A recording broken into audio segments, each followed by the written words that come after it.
Last week, we made a promise to you, our listener. Given how the year 2020 has gone so far, what with being stuck at home and simultaneously approaching the end of a contentious election cycle through no fault of our own, we figured there'd been enough. Enough what? Enough everything, really. We'd be perfectly happy if they just rolled the year up early and put it away acknowledging what a bad job they'd done with it. Whomever they might be, they certainly have a lot to answer for this year. Anyhow, there's been enough general stress produced to flex the Eiffel Tower, and we are loath to add any more to it just so we can do some sort of creepy, crawly, scary batch of themed episodes. If you want the really scary ones, go listen to last October's episodes where we talked about things like ghost towns and haunted paintings. Instead, we've made a promise to you to take as our theme this month the warm fuzzies. Things about which you can feel good and comfortable and happy. Relaxing episodes meant to warm your heart. Which is interesting, now that we come to think about it. Quite some time ago, we received a request from one of our regular listeners to talk about a particular topic they were interested in. See, it was February, and certain things were on more or less everyone's mind. At least as much as they could be, given all the problems that were, at the time, merely looming on the horizon. They weren't on our minds, you understand. We're not given to those sorts of fits of emotion. At least, we think they're emotions. We're pretty sure we saw it on a list somewhere. We are, of course, talking about love potions. And it says more about the state of the internet than it does about us that it took this long to get to the topic. See, if you type love potion into the usual ubiquitous search engine, you'll get a ton of results, to be sure. Unfortunately, most of them are what we call low-quality results. Even leaving aside the fact that most of them are sketchy, highly suspect, and potentially not safe for anyone, really, they don't reflect much in the way of true or accurate information, so much as they do a bunch of info people would really like to be true. The problem is, then, separating the wheat from the chaff. Lots of folks are happy to tell you how to make modern potions, love and otherwise. But very few are anywhere near getting the historical context and actual usage out there for the general public to consume. And we're here to tell you right now that if your first inclination for finding out about potions of any sort is to turn to the so-called modern-day witch, you might be a tad disappointed. But we think it's fair to say that almost no one modern who thinks of potions and their effects gets it right these days. In fact, it's safe to say that much of what people today think about potions and their operation is a pretty romanticized version of things. You know, like the ones you read about in your favorite fantasy games and novels. The kind that start out like double, toil and trouble, fire burn and cauldron bubble, eye of newt and toe of frog, wool of bat and ton of dog, and so on. And there are at least two things wrong with it. For one thing, that's not even the whole recipe, it's just the tiny bit you remember. And for another, it was never going to give someone else the warm fuzzies. This is GM Word of the Week, and I'm Fiddleback. When it comes to Shakespeare, he appears to have been rather fond of potions of one sort or another. The reference above comes from the tragedy of Macbeth, of course. See, there was a lot going on in England at the time the play was written and first performed in 1606. Just 3 years before, a man named James had shown up in England. Thanks to being the son of Mary, Queen of Scots, who was no longer allowed to rule Scotland on account of maybe having arranged to have her previous husband James's father, Henry Stuart, murdered, and his estate blown up so she could marry her lover, the man convicted of the murder and arson, also named James, he had become James VI of Scotland, king. But the reason James VI was in England in the first place was because he was related to Henry VII, former King of England, by way of being his great-great-great-grandson, which was how far back England had to go in order to find a new ruler in the royal line since Elizabeth I had died and left no heir. So James VI of Scotland was also James I of England.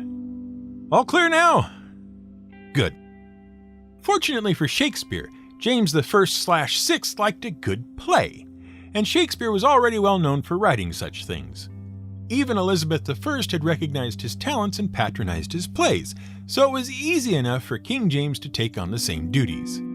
And since the new king was Scottish, suddenly all things also Scottish became all the rage in London. They even had actual Scotsmen openly roaming the city streets. Can you imagine? The public couldn't get enough, and never one to miss an opportunity, Shakespeare decided that a play about something Scottish would probably go over pretty well.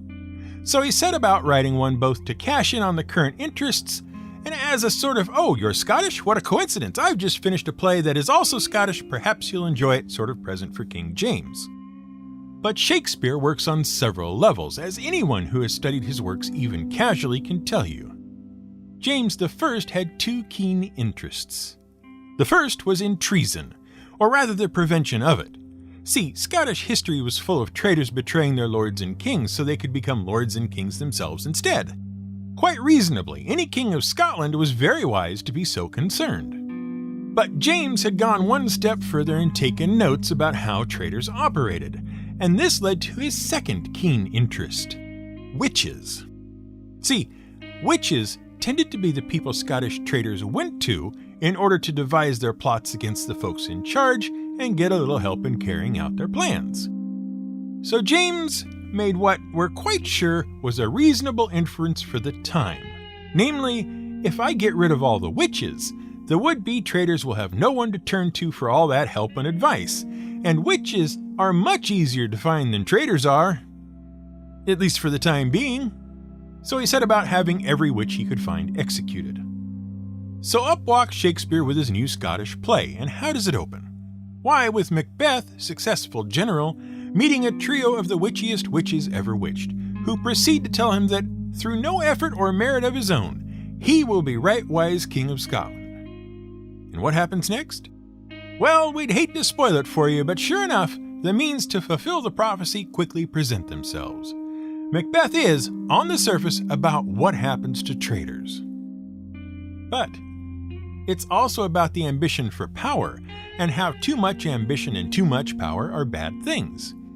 It might be that Shakespeare was sneaking in a tiny warning to King James to temper whatever thirst for power he may have, and to rule with reason and compassion, rather than simply as a means to gather power to himself. Probably a warning James was already well aware of, given what happened to his mother, but one that might have needed reinforcement in Shakespeare's estimation. In any case, a number of themes present themselves throughout the play, which is one reason it has been so popular throughout the centuries, but it certainly didn't hurt to have it in front of the king at the time. But what of this scene with the witches? What are we to make of it and their cauldron of evil? At one and the same time, Shakespeare uses it to set tone, theme, and atmosphere for the play. Double toil and trouble. The witches mean to do evil with their brew, which is reinforced a few lines later, for a charm of powerful trouble, like a hell broth boil and bubble. They aren't in it to help anyone or to improve anyone's life, and they certainly aren't doing Macbeth any favors. But they definitely have ill intent for any and all who come by. The list of ingredients is a frightening concoction of disgusting bits of various unpleasant creatures and human body parts, all of which help set up just how unpleasant things are about to get in the rest of the play.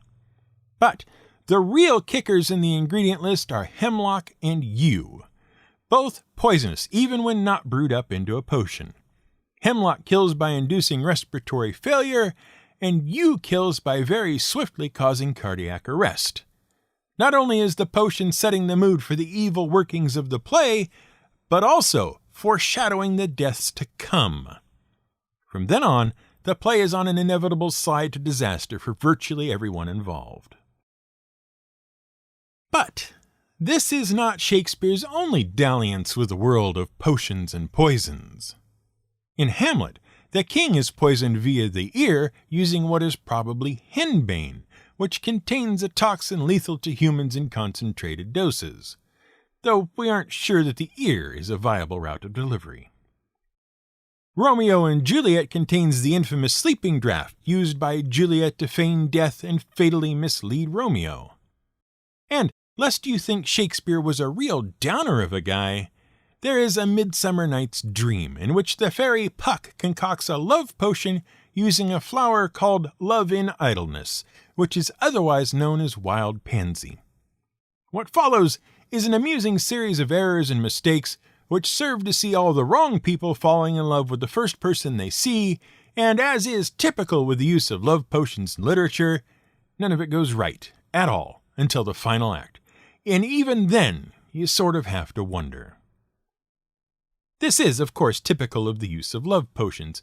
It almost makes you wonder why anyone bothers with them when they universally go incredibly wrong every single time. So frequent is it that the webpage TV Tropes has an entire section just on the use and mostly misuse of the love potion. And when you start to think about what a love potion really is, you begin to understand why there are such problems with it in literature. See, basically, a love potion, or any potion for that matter, is just an untargeted, non-specific magic spell carried around in liquid form.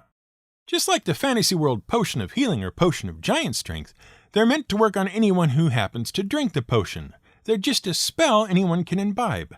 And the love potion in particular, playing as it does with emotion and reason, is particularly ripe for abuse.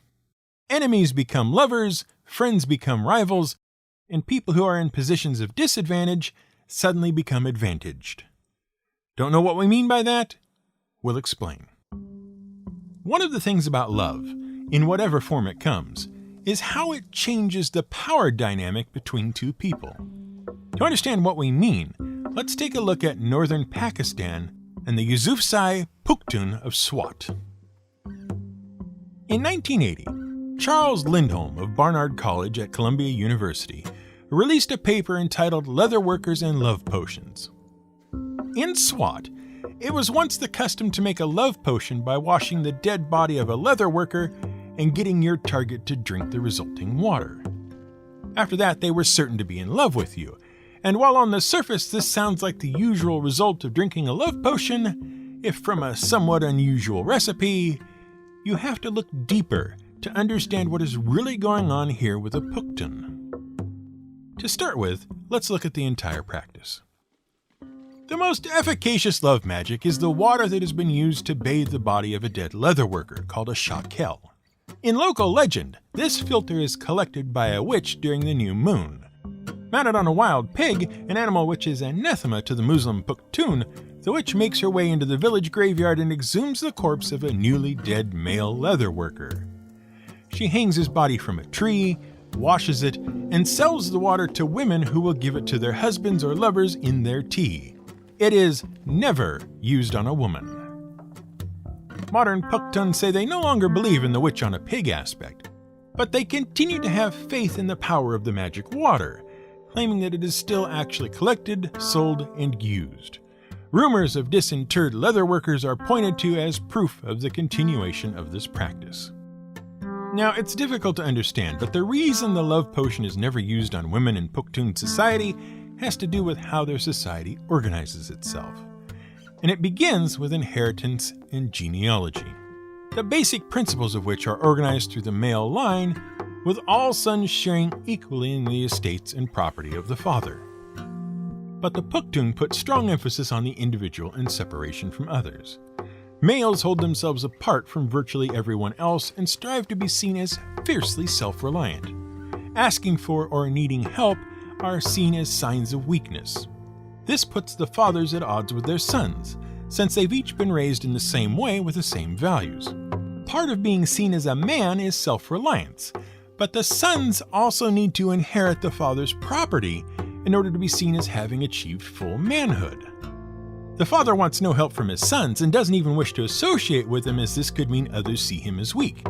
So what arises is a situation in which the father keeps as much distance from his sons as he can, and the sons can only sit around waiting for the man to die and the opportunity to inherit his lands, since the father cannot and will not give it to them outright, as this would be seen as helping them and a sign of weakness not just on their part, but his as well, while simultaneously costing the father what is basically his ticket to manhood, all his property. Then, once the father finally does pass, all the sons, who have tried to position themselves as the most worthy inheritor while the man was alive, begin fighting amongst themselves to inherit what property they can. It's a complicated and confusing series of standards to a mind not raised in the community, but it amounts to this. Men and their sons are all essentially estranged from each other, but the sons are brought up by the father to be this way, and the father is admired by the community and his sons for treating them in what is seen as the right and proper way, while the sons are looked down upon until such time as they have their property and the father's legacy, and the more the father denies them these things, the more they dislike him for it. Meanwhile, women in the Puktoon society have, on the face of it, even less of a position and no power at all. Their husbands treat them even worse than the sons, while at the same time needing their wives to help produce these same sons. It is seen as a weakness to even have to marry. But since sons are so valued in the community for carrying on the lineage, all men want sons and therefore have to marry in order to properly fulfill their roles. And that's at least 3 paradoxes right off the start. It's no stretch to say that understanding the Puktoon is a real struggle for someone brought up in a Western tradition. You keep asking yourself why these people can't just find a way to get along. But it's a society that simply doesn't work the way we might wish it would. Things only get more complicated from here, but we'll try to keep it as simple as we can, with the understanding that this is way more complex than we can explain in one episode. With the father's separation from his family, with the need to remain independent and self-reliant, it falls to the wife and mother to provide love and support for the children. So where do the sons go for a father figure that can advise them or even just listen to their problems? Well, they go to the only other families that might be around, the leather workers. Leather workers in Puktoon are attached to specific families in a sort of patronage arrangement. They own no land and are not genealogically part of their society, so they are capable of operating outside of the Puktoon structure. They fulfill many roles, but among them is providing a growing boy with advice, concern, and care. But because they take on this traditionally female role, and because they own no land, the Puktoons see them as one of the lowest-ranked people in the society. They become, within the standards of the Puktoon, more effeminate, more like women. Now the thing is, if you are a Puktoon woman, you have no path to power. Almost no one needs you in order for society to function as it does. Except, in reality, everyone needs you. Without you, there is no society to be had because there are no children. No children means no sons, and no sons means no path of inheritance for the father's legacy. And the thing is, everyone in Puktoon knows that the real power is with the women. It's one reason they are treated so poorly, to try to keep the men from having to admit that they are weak and need the women on the most fundamental basic level, and to keep the women from realizing how much control and power they really have. So, how do you, as a woman, get out from under that and fully manifest the very real power you have? Well, you do that by creating a love potion and making your husband really fall in love with you instead of simply having what amounts to a marriage of necessity. At that point, you have him in your power, and you are free to run the household and your bit of society as you see fit. And of course, you can only have them fall in love with you if you have some concoction that creates in your husband the qualities of a woman. So the leather worker, when one dies, is secretly washed in a ritual that takes his essence, the one that was caring and concerned for the well-being of your sons and daughters, the man who, by your societal standards, is effeminate, and getting your husband to drink it, thereby redistributing power to you and weakening him. No man would ever want his wife to drink it because there is no need. He already has all the power he wants. But every woman wants her husband to drink in order to get out from under and improve her life. And to a certain extent, this is what happens every time a love potion comes up in literature. Power changes. The commoner in love with a royal goes out and has a love potion made, looking to make the royal value them as an equal rather than seeing them as beneath their station. Some folks use it to teach a lesson to someone who has snubbed another because of their looks. Others use love potions to sow chaos out of order. There are all sorts of reasons for the application of a love potion, but very few, if any of them, are because two people are equally valued by each other and share the same level of power. But we're left to ask, are there, or were there, ever any love potions that really worked? If you mean concoctions that engendered real love between two parties who otherwise would not have fallen in love of their own accord, no, sadly not. No amount of special ritual, secret ingredients gathered by moonlight, or tiny little vials of golden liquid slipped into a drink will make someone love you who does not already do so. Sorry, it's just not how things work. And even if they did, is that what you really want? To go through the rest of your life knowing that the person you are sharing your life with only loves you because you forced them? What kind of existence is that? Better to have nothing, if you ask us. In fact, the thing to really keep in mind with regards to love potions and their ilk is that they were most often used as an excuse. See, throughout history, especially the sort of romantic, fantastical version of history we've all become familiar with from our stories of adventure, but also the actual real history of the world, the man is allowed a certain amount of freedom that did not, and in some cases still does not, accrue to the woman. One of those portions of freedom was the ability to go about your day meeting potential romantic partners to whom you were not married and sort of sowing your oats. Yes, some, even many women did and still do partake of this same activity. But society changes slowly. And in the past, the men generally got the better part of the deal. They could very often do as they liked when it came to inviting people back to their apartments to look at the etchings. Etchings and chill, as it were. Which was all well and good, and in some cases even expected, right up until the wife found out. And then you and your etchings were in trouble.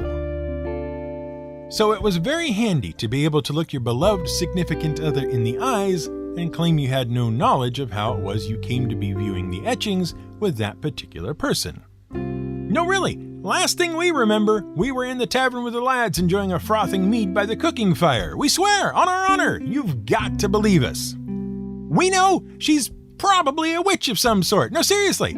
We bet what she did was slip something into our drink that made us fall in love with her. Some sort of love potion.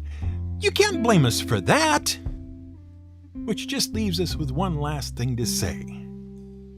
Sometimes the warm fuzzies are a warning sign.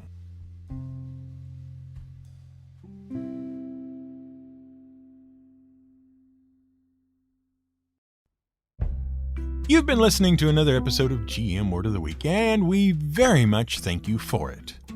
We've been very happy to have you as a listener and appreciate the time you spend listening to us tell you interesting things about interesting things. Never let it be said we don't appreciate our patrons as well. If you've enjoyed what you heard today and like the show as a whole, it's thanks to them that it keeps coming out on a regular basis. So thank you to our patrons on Patreon. And if you, dear listener, happen to see one in the wild, give them a firm handshake and a big smile as thanks. How will you identify them? Well, maybe they're wearing one of our shirts from Redbubble. The link to which you can find, along with other ways to support the show, by going to gmwordoftheweek.com and finding the yellow banner at the top of the page. You'll be taken to our support page, where you too can find numerous ways to prevent the show from having to air commercials for non-bendy metal wallets that don't hold nearly enough of the various cards and things you collect by our age, and certainly don't sit well in any pocket at all.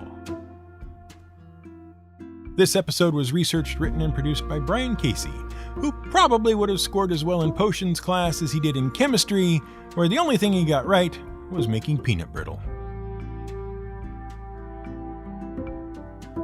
Music was provided by Blue Dot Sessions, located as always at sessions.blue. There's no mistaking what kind of potion I need. caffeine for alertness and rejuvenation.